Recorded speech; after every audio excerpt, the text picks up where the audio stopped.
El aire fresco atrapa memorias. Nadie sabe si esta ciudad tiene el toque de un mago o la pluma de un escritor.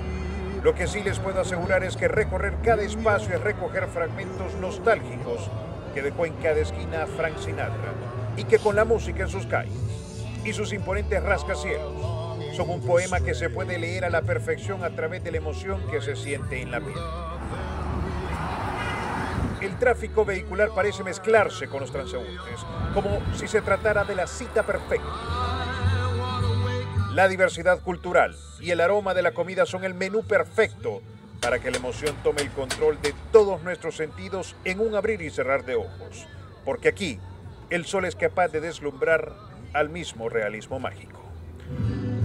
Considerada la capital del mundo, está hecha la medida para retomar la actividad de la Serie Mundial del siglo. Posiblemente en unos cuantos años, todas las personas olvidarán dónde caminaron, también lo que hicieron, pero nunca olvidarán cómo Nueva York las hizo sentir. Una vez más, la magia, a través de los sonidos, ha vuelto a escribir un capítulo fascinante de la ciudad que nunca duerme.